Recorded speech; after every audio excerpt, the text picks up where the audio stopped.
Hello and welcome back to 30 Days to Learn Photoshop. This is day 11, Eyedropper and Colour Sampler Tools. My name's Ben Gribbin, and in today's lesson we are going to learn how to use the Colour Sampler and Eyedropper tools, and we're also going to look at how to use swatches. So let's go ahead and open up Photoshop.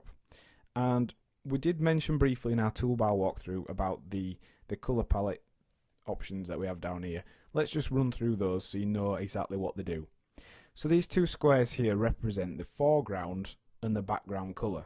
By default they will be black and white, and you can actually revert at any point to the black and white default colours by pressing either D on your mouse. So if you go to change the colours, for example, let's just show you how that works. If we press D, it reverts to the foreground being black and the background being white. We can actually reverse between these two by pressing switch foreground colours and background colours, clicking that little arrow there, or you can press X to do that on the keyboard.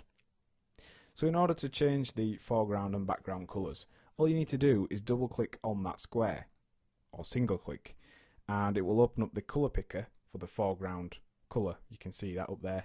That just reminds you, just in case you forget. So we can go ahead and use this bar here to change through the colours, and then we can use this box here to change through shades and tones of that colour. And we can go to black or white, as well as a very saturated version or a very murky colour.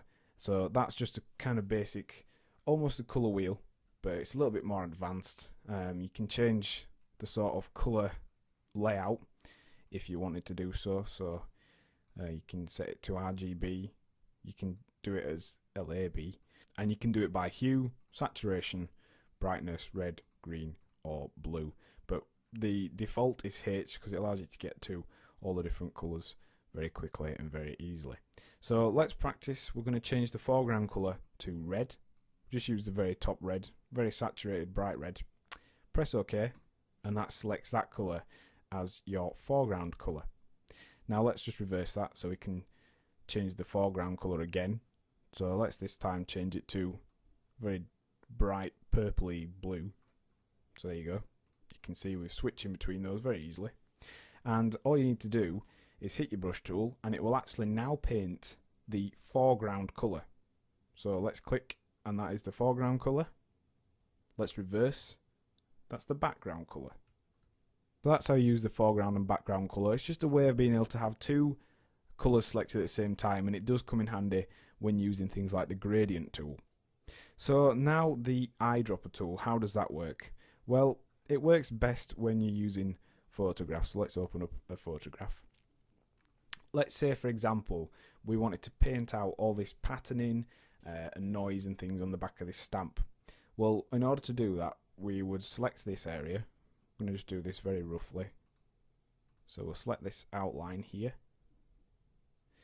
Let's just go to there, sorry. We're just going to do a rough outline of the bird. It's a little bit blurry anyway. So we selected that area. Now if we click on our brush tool, we can just confirm the size we're going to be painting in, etc. That's fine. If we click on the eyedropper tool, which is selected by pressing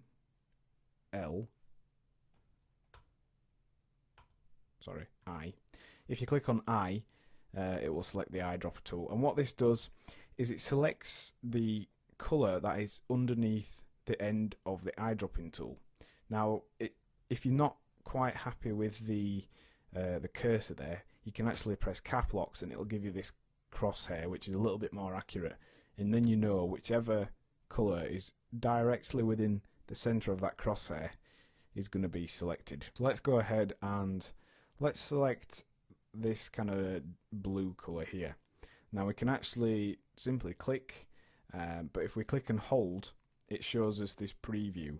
So the lower half of this circle is the colour that we have selected currently, and we can use this circle by holding down the button to actually try and match a colour to the colour we've got currently.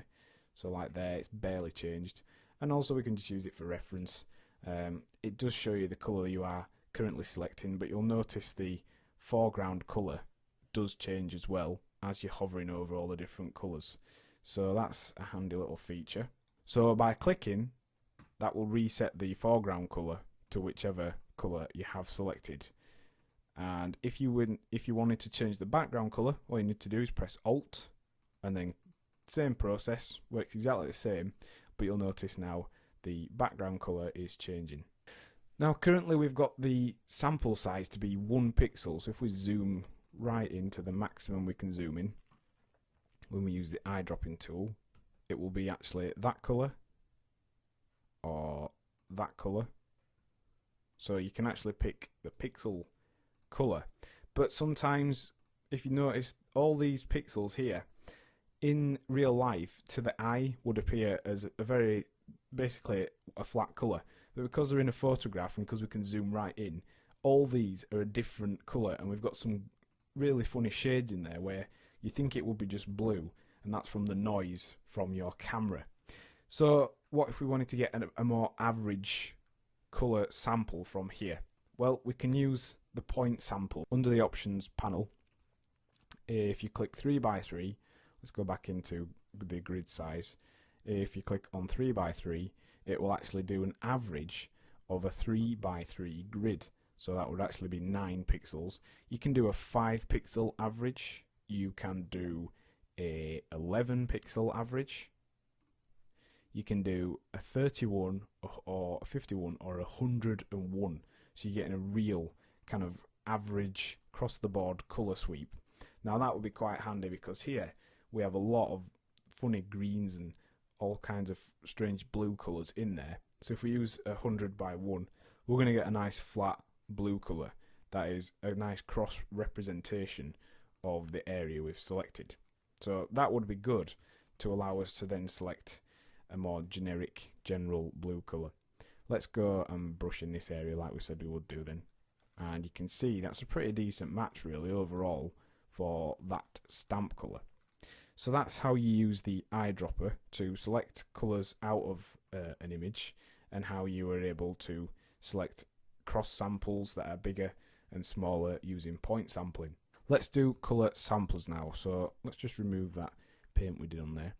If you click onto the eyedropping tool, and if you go onto colour sampler tool, it's accessed under the same shortcut. So if you press Shift and I, that will cycle through all those different samplers there. But we want the colour sampler tool, so it's the one with the crosshair on it. What this does is allows you to select up to 4 colours. So what we're going to do is we're going to show you why you do that now. And in general, it's probably more for web designs. So let's go and put colour sampler there. You can see it gives us a number on the sample, and then if we select one from within this space background, changes the number to 2, keeps the original one. Let's do one on this bluey background and one on our button there. You'll notice the info panel opened up automatically as we were adding those, and what it did was add these 4 colour samples here. So that's good because we can then use those, revert back to those in order to be able to tell what the colours are. So let's click on the colour sample tool, and if we right click on our colour sample, we can put it to all these different colour modes. We can work out all sorts of things based upon where this colour sample is. So we've got our colour samples laid in there. We've got the panel here. If we go onto the colour picker, what happens if we type in the codes we have here, RGB 205, 226 and 226, is it matches the colour exactly. So, 226, sorry. 226, and that is the exact colour we've pressed on our sampler. So that would give us basically the background colour of this web page, and that's essentially what the colour sampler is for. It's got the same sort of options as the eyedropping tool, so you can change the sample size. You can also change the precision. If you press caps locks or on or off, you can get the crosshair. Now, in order to save colours, you need to use the swatch panel, and this is over here. It's under the colour and styles group set. So we can actually add these colours to our swatch. Let's say we wanted to save the background colour of the website. If you just click on to this little button here, it creates a new swatch of the foreground colour. We could also then input the second one. So the second one is 122, 18 and 115. Essentially all this is the ingredients for a certain colour. So it's the amount of red, the amount of green and the amount of blue. It's a colour mode that is basically supported on screen and display and on the web. So we've inputted those colours, we've got the colour that's actually selected by that sampler, and we can add it to our swatch panel. So the swatch panel is a way of then being able to very quickly select the colour that we want. If we set both of these colours to just some random colours that we don't want, we could go and click over here. Let's say we want the background colour, we select that colour and we're able to paint that in. So that's why I use that, particularly on websites and things like that, because it allows you to create a colour palette and be able to switch between it very, very easily. In order to delete swatches, very easy. All you do is you can either press Alt and click on it and you see the icon changes to a pair of scissors. Unfortunately, there's no mass delete option for swatches, so you press Alt and click onto a swatch. That will delete it. You can then use those two colours there, and also you're able to load in different swatch palettes. There's lots already on the machine. There are operating system specific ones, Pantone colours, web colours, Windows colours.